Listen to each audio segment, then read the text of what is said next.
Good morning everyone. आज हम लोग स्टार्ट लेंगे वेक्टर इंटीग्रेशन। तो हेडिंग डालो बेटा, वेक्टर इंटीग्रेशन।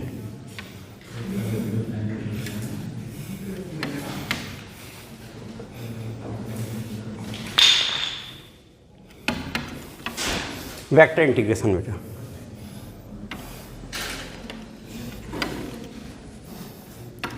इंटीग्रेशन तो तुम लोग जानते ही हो। Inverse process of differentiation is known as integration, जिसे तुम लोगों ने एफ एक्स डी एक्स कहा था। Integration of function F X with respect to X, integral F X D X. Here X is independent variable.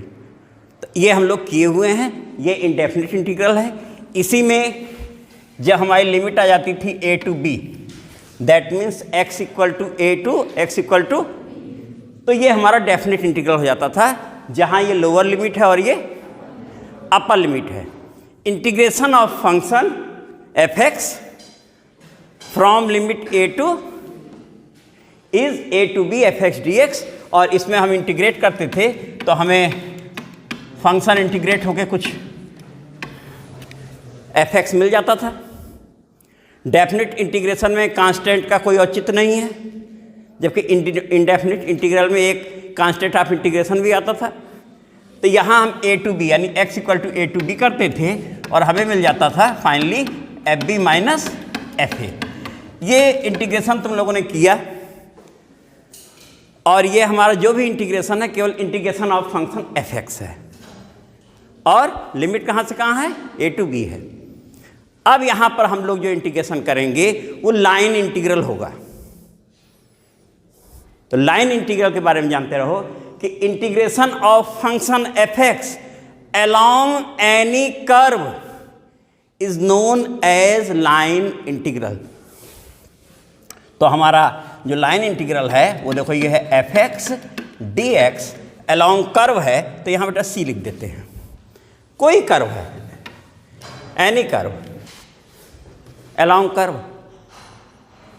अगर हम कहें यहाँ लिख दें ए बी और इंटीग्रेट कर रहे हैं तो फ्रॉम ए टू, इस कर्व के अलोंग इंटीग्रेट हो रहा है। तो ये कौन सा इंटीग्रल कहलाया, लाइन इंटीग्रल। तो लाइन इंटीग्रल आते ही दिमाग में आ जाए कि integration of function along curve. एक चीज, if curve is closed then integration of function along closed curve represented by, ये बेटा देखो F X D x, F X D x integral बना के उसमें एक सर्किल बना दिया गया है। तो ये क्या हो गया, क्लोज कर्व है, यानी यहां पर ये क्या है। और इसे हम ऐसे भी लिख सकते हैं, जो कि ये लिखा हुआ है बेटा, यानी ये दोनों इंडिकेशन है। यहां पर हमें कहना पड़ रहा है कि ये कर्व क्या है, क्लोज है। और अगर ऐसे लिख दिया, इसका मतलब बोलने की जरूरत नहीं है, क्लोज है। अब तो क्लियर हो गया बेटा ना। इस टाइप का सिंबल तुम्हें फिजिक्स में दिखता रहा होगा, और उस समय तुम सोचते थे ये कौन सा इंटीग्रल है। तो जो ये है वही ये है, दोनों सेम है बेटा। लेकिन शर्त क्या है, अलोंग कर्व ये भी है, अलोंग कर्व ये भी है। इसके लिख देने पे क्लोज कर्व क्लियर है। लेकिन यहाँ पे हमें मुंह से बोलना पड़ रहा है कि जो कर्व सी है वो क्या है, और लिखा दोनों सही है बेटा। अब यहाँ पर हम लोग वेक्टर इंटीग्रेशन पढ़ने जा रहे हैं। अभी तक हमारा फंक्शन कोई स्केलर फंक्शन था। फंक्शन हमारा क्या है, स्केलर फंक्शन है। और अब हमारा फंक्शन जो होगा वो वेक्टर फंक्शन होगा। ठीक है। तो अब नेक्स्ट हेडिंग डालो, लाइन इंटीग्रल। और वो भी किस केस में, वेक्टर इंटीग्रेशन में हम लोग लेने जा रहे हैं लाइन इंटीग्रल।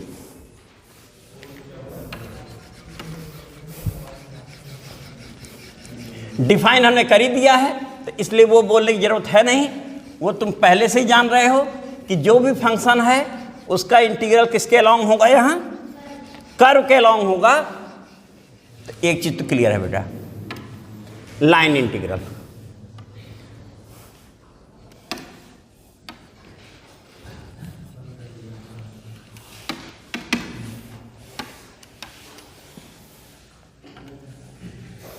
तो let F X comma Y comma Z is vector function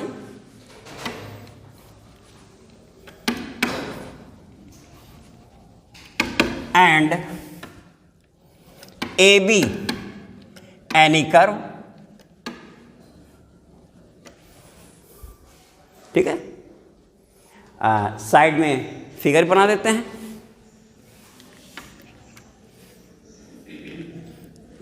ये हमने कोई कर्व ले लिया, ये ले लिया ए और ये बी हमारा कोई कर्व है, ए बी यानी कर्व हो गया, ठीक है बेटा। और ये हमारा क्या है, फंक्शन है, जो कि क्या है, वेक्टर फंक्शन है। Then integral of vector function F X comma Y comma Z along curve A B, along curve A B is, और ये इस समय है कौन सा इंटीग्रल बेटा, along कर्व हो गया तो लाइन इंटीग्रल है ही, तो वो बोल नहीं रहे हैं विच इज लाइन इंटीग्रल, क्या होगा वो इसके बारे में बोलने जा रहे हैं। Is component of, is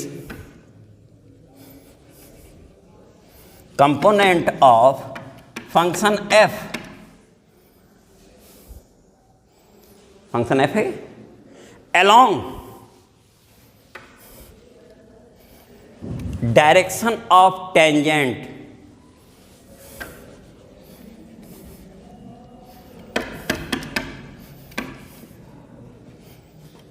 at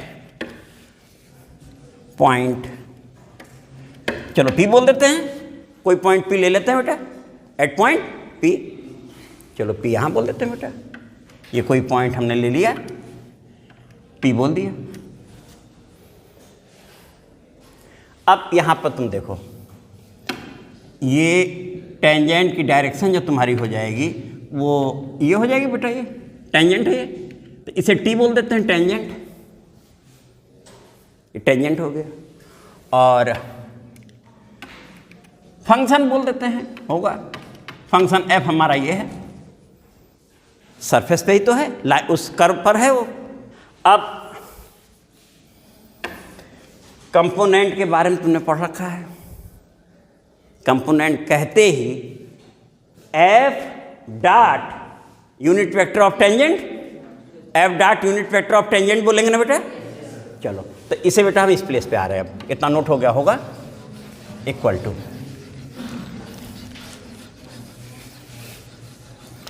this is equal to F dot, और टेंजेंट हम लोग कितना बोलते हैं बेटा, डी आर बोलते हैं ना, लेकिन क्या होगा, यूनिट वेक्टर ऑफ टेंजेंट, क्या बेटा, तो डी आर अपन मॉडुलस, और मॉडुलस डी आर को हम डी एस कहते हैं, small segment.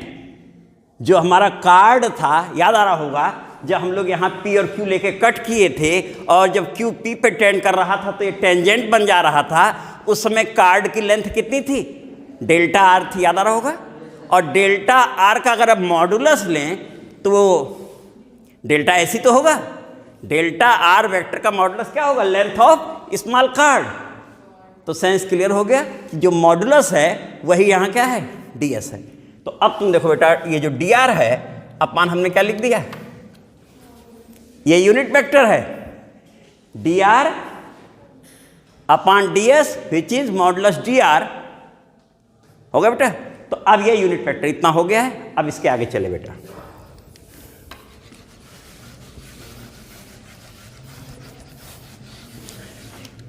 This is equal to sigma F dot D R D S along A B.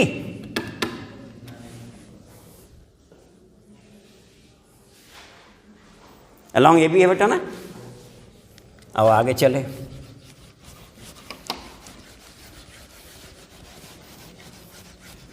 तो ये बन गया बेटा इंटीग्रल ए टू बी। ए क्या है?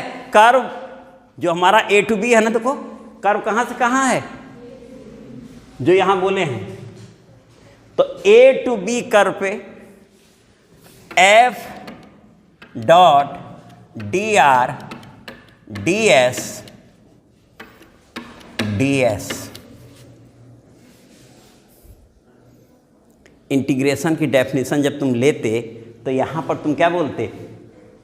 स्मॉल पार्ट इसके लेते, यहां से चलते, छोटे छोटे पार्ट कहां से चलते? यहां से यहां से यहां से पार्टिकल चलना शुरू करता है, यहां से यहां तक। Small particle means delta s, तो delta S1, delta S2, delta S3, delta SN बोलते कि नहीं, या SR बोल देते थोड़ी देर के लिए। यहां लिखेंगे नहीं पूरा, यहां से चला और यहां पर हम इंटू कर देते वो इसमें। ये जो अलोंग ए बी लिखे हैं वो यहां पर हम लिख देते from A to B N tends to infinity. N किसको टेंड कर जाए? लिमिट एन टेंस टू, यानी जो हमारे स्मॉल पार्ट है कितने हो जाएं? इनफाइनाइट हो जाएं। और ये कहां से कहां टेंड कर जाए? ए टू बी। उस समय ये इंटीग्रल बन जाता है कि नहीं बन जाता है? वही बात तो लिखे हैं। इसके आगे बढ़े बेटा, तो अब ये फाइनली क्या बनने जा रहा है? फाइनली ये बन गया बेटा a to b, a to b f dot D R.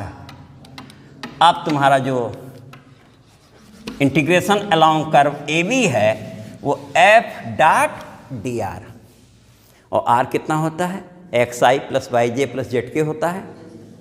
तो डी आर क्या हो जाएगा? I d s plus J D y plus k d z हो जाएगा। एफ तुम्हारा वेक्टर फंक्शन गिवन होगा और हम करेंगे और फिर उसे इंटीग्रेट कर लेंगे। लेकिन यहाँ अलोंग किसके है? कर्व के है। कर्व हमें गिवन होगा बेटा, कर्व हमें गिवन होगा। तो अब इसमें बेटा कुछ नोट ले लो, important points.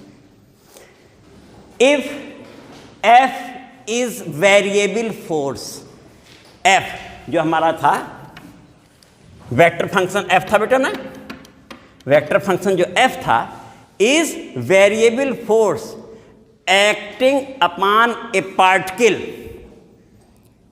From A to b, then it is work done. होगा बेटा ना? वर्क डन के बारे में जान गए? तो वर्क डन क्या बन गया बेटा? Work done equal to A to B, हम कर्व के अलॉन्ग चले और एफ डॉट डी आर, और हमारा जो भी आंसर आएगा वर्क डन हो गया। ठीक है ना? और नेक्स्ट ले लो। If v is velocity of liquid or fluid, liquid or fluid along closed curve, then circulation equal to, ये क्लोज कर्व के along बोल देते हैं, v dot dr, where v is velocity of fluid or liquid। तो ये हमारा क्या बेटा? सर्कुलेशन है। क्लियर हो गया? और सर्कुलेशन होता है अलॉन्ग क्लोज कर्व। तो सर्कुलेशन पूछ रहा है तो ये हो गया, वर्क डन पूछ रहा है तो ये हो गया, और इस पे क्वेश्चन लगाए जाएंगे और फिर हम लोग इसके बाद लाइन इंटीग्रल पे क्वेश्चन लगाया जाएगा जिसमें इस फार्मूले का यूज होगा। तो ये हटाते बेटा, क्वेश्चन पढ़ना तुम पढ़ो क्वेश्चन। हाँ, force F equal to 2x square y i cap 3xy cap, ये हमारा बेटा फोर्स हो गया। अब फोर्स किसी पार्टिकल पे एक्ट कर रहा है जिसे वो एक स्थान से दूसरे स्थान डिस्प्लेस करेगा, तो ये फोर्स हो गया। डिस्प्लेसेस एट पॉइंट, हाँ कितना बेटा? In the X Y plane 0, 2, 1, 4 along curve y equal to 4x square. Find the work done. हाँ बेटा, ये कर्व के बारे में बोलोगे, ये कौन सा कर्व है? बिल्कुल सही बोला, पैराबोला है ये। यानी ये हमारा जो वर्क डन है पैराबोलिक पाथ पे है ना। जो भी वर्क डन हम लोग निकाल रहे हैं पैराबोलिक पाथ पे निकाल रहे हैं, ये तो हुआ कहने का मतलब। और वो भी पाथ पे कहाँ से कहाँ जा रहे हैं? 2 पॉइंट है जिनके कोऑर्डिनेट गिवन है। वेक्टर की भाषा में बोले पोजीशन वेक्टर गिवन है बेटा, वो भी क्लियर है। और ये हो कहाँ रहा है? एक्स वाई प्लेन पर। ठीक है बेटा ना। तो सॉल्यूशन लिया जाए बेटा। नंबर 1 तो हमारा ये तुम्हारे सामने फोर्स हो गया, ठीक है ना। तो लिखा जाए वर्क, यहां सॉल्यूशन, वर्क डन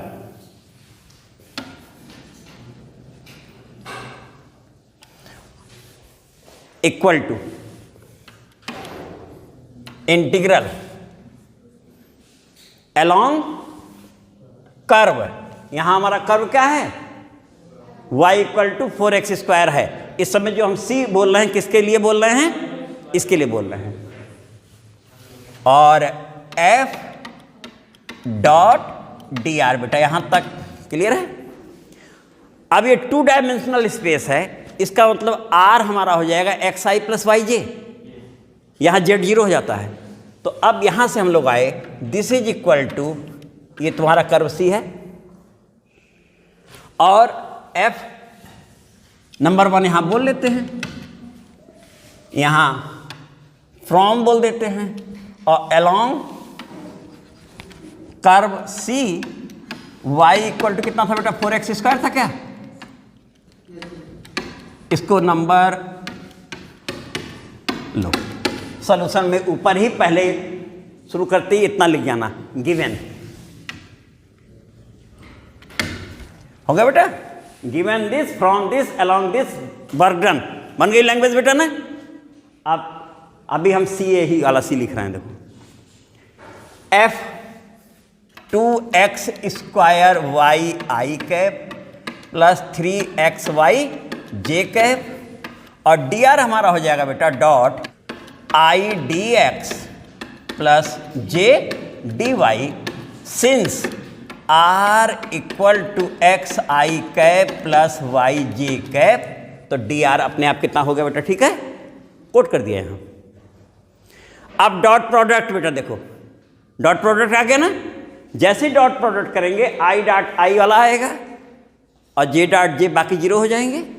तो नेक्स्ट स्टेप बेटा हम इस प्लेस पे आ जाते हैं, ठीक है। चलो इधर आ गए। This is equal to integration along curve. अभी सी लिख रहे हैं, सी जब हटाएंगे तो लिमिट लगानी पड़ जाएगी बेटा, है ना।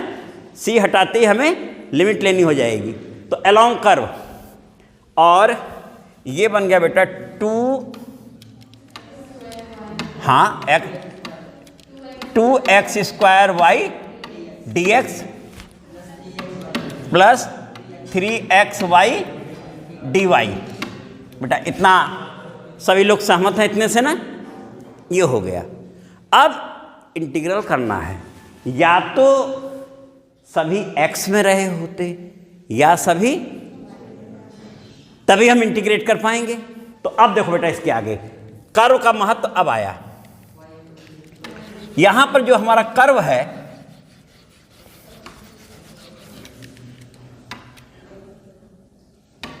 Curve C is y equal to 4x square, तो dy इक्वल टू बेटा 8x dx।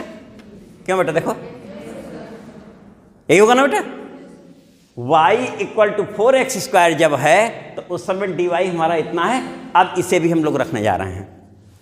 तो दिस इज इक्वल टू, अभी अलोंग कर्व C है, ठीक है। अब तुम देखो ये 4x स्क्वायर नहीं 2x स्क्वायर जल्दबाजी ना किया जाए बेटा ना। और ये है 4x² और dx तो है ही बेटा इसमें, ठीक है ना, देखो, और प्लस 3x, ये है 4x² और dy है 8x dx बेटा। और dx अब एक साथ लिख लेंगे, बाकी फंक्शन भी एक साथ कर लेंगे। तो लिमिट किसकी अब रखनी है बेटा? x की। अब तुम देखो यहाँ ये x, y में ये x है, ये y है ना, हमें लिमिट किसकी चाहिए? x की। तो x इनिशियली कितना है और फाइनली कितना है? हटा के 0 to 1 कर दें अब। और अगर हम क्वेश्चन को y में चेंज किए होते तो लिमिट लेते 0 to, इतना क्लियर है बेटा ना। तो अब हम इस प्लेस पर आ रहे हैं बेटा, और ये देखो यहाँ हटाए और यहाँ लिख दिए तुरंत 0 to, यूज कर लिया कर्व हम लोगों ने ना।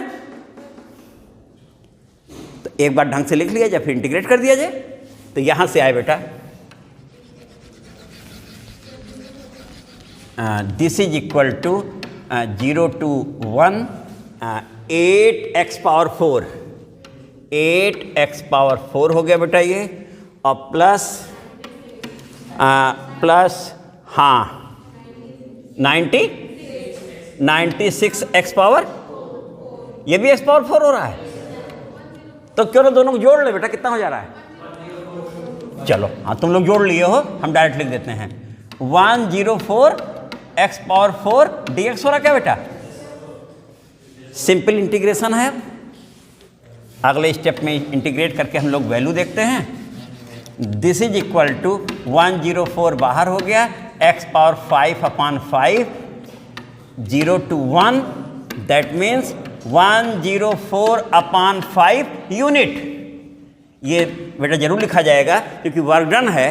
तो यूनिट यहाँ न तो हम CGS मालूम है न MKS मालूम है, तो हम वो ना लिख करके क्या लिख देंगे?